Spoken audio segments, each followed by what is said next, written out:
Hello, it's Dr. Abby again on Tell Me the Stories of Jesus. And yes, we're still on that topic on our going to the promised land, and we've learned so much. I don't want you to forget the focus. And what's the focus? Knowing God more, the man, the God who is taking us to the promised land, the one who has promised and will never fail. Knowing the do's and don'ts, what he wants us to do and not to do, even as we aim for the promised land. And I hope you go back to listen to the videos over and over again and you apply it, because I've been doing that.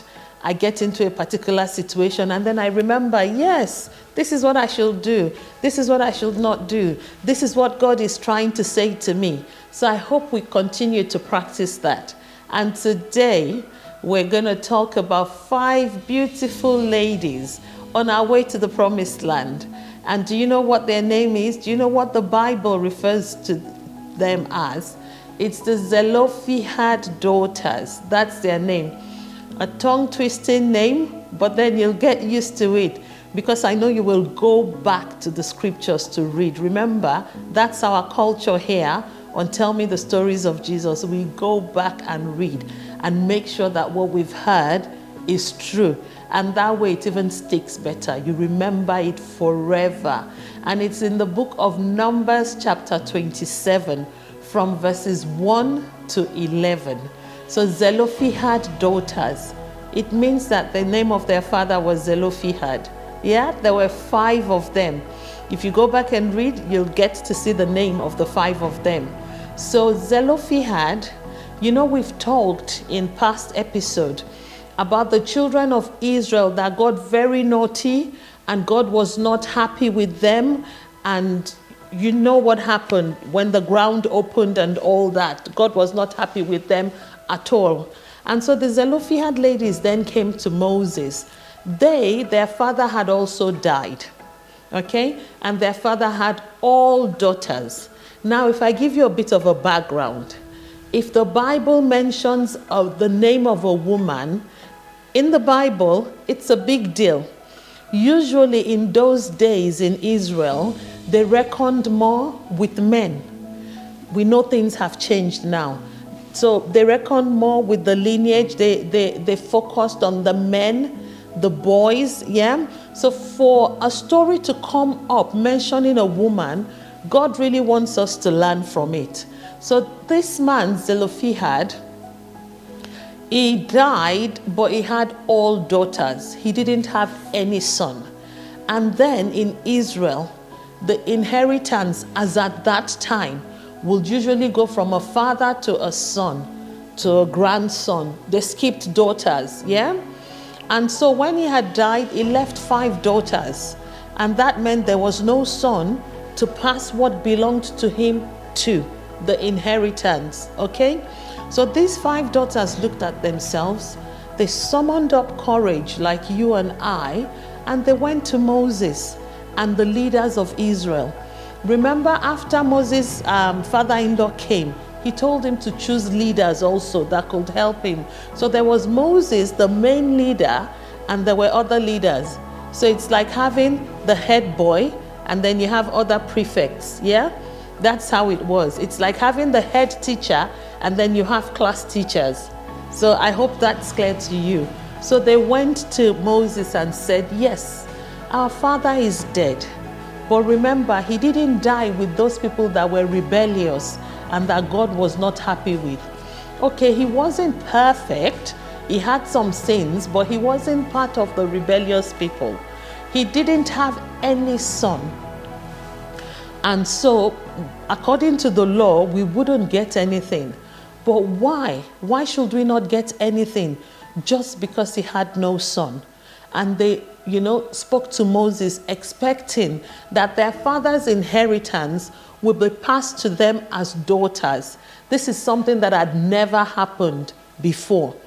So Moses listened to them, and then he took it before God. How do you take something before God? He prayed to God, and he said, listen to what your daughters have said. What should I do? And you know the surprising thing?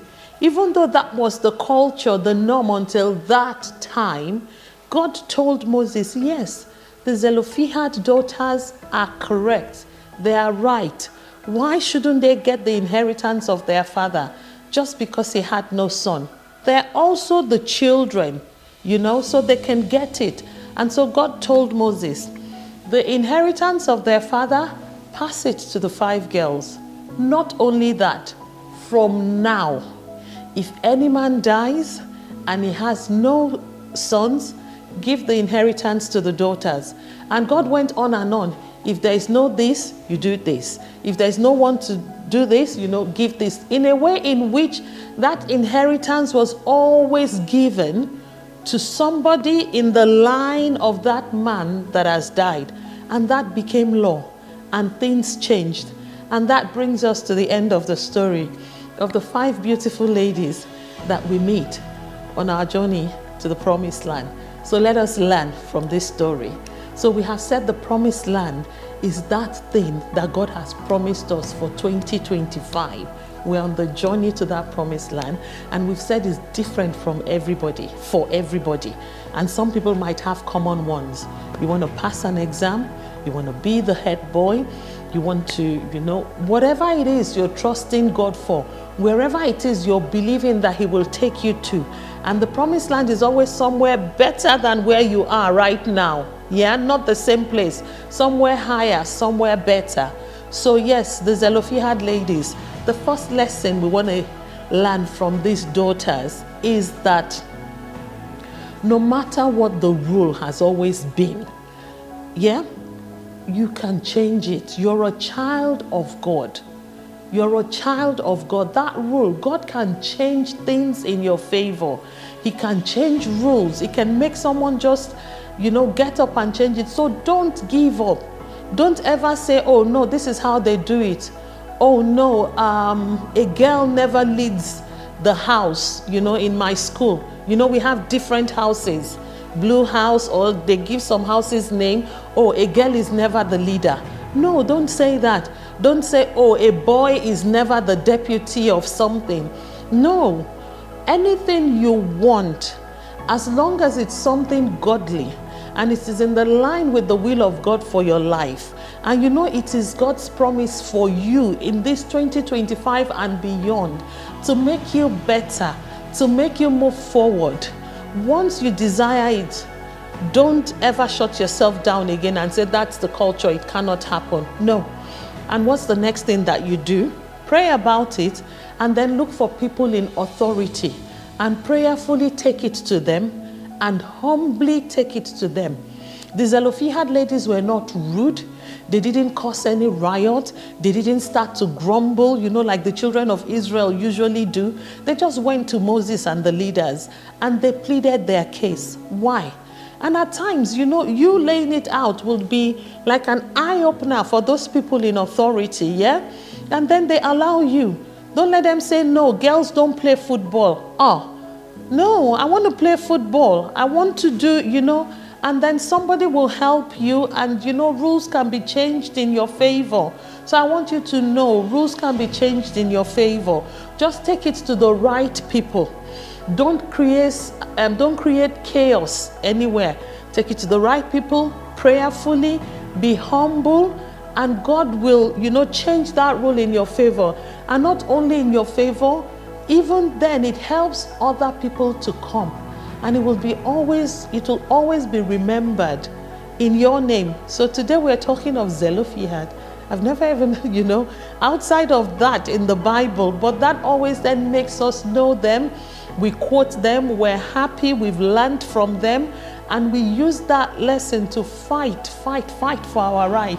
And it spans different areas. I want you to start to apply it to different areas of your life. Don't let anybody ever tell you this is how far. There's never a millionaire in our family. No, I'm going to be the first millionaire. And then you take it to God. Oh, there is no doctor in our family. We're never that bright. No, I'm going to be the first doctor. Oh, ladies are not allowed to be bone doctors, orthopedic doctors. No, I'm going to be an orthopedic doctor. I'm going to find out everything about what I need to do, and then I'll put my application in prayerfully. and tell them that, do you know it would be nice for a lady to be a bone doctor? Ladies might even prefer to see ladies, and you ask God to help you in how to put it through. But never, ever say never. Never, ever let the system or the institution that you find yourself in, and this is something you must learn. It is scriptural. It is what God wants for us. And for the rest of your life, just keep applying it. Keep applying it. Oh, you can't see the President of the United States. Why? I believe I can. And then you start to find out, how do I get to see the President of the United States? What can I do? What can I not do? Oh, what's that mind-blowing thing that he will hear of? And he will even be the one that says, oh, I want to meet with Emily. I want to meet with Moyo. I want to meet with Ade. Yeah, you must continue to strive for the best, but do not let any rule run you down. Yeah, aim for the best, keep praying about it, and remain humble. And because of you, everybody will always remember you as that child of God that made the rules change in the favor of others. Till then, keep obeying all the rules that we've talked about on our way to the promised land. And I'll see you next Sunday. Bye.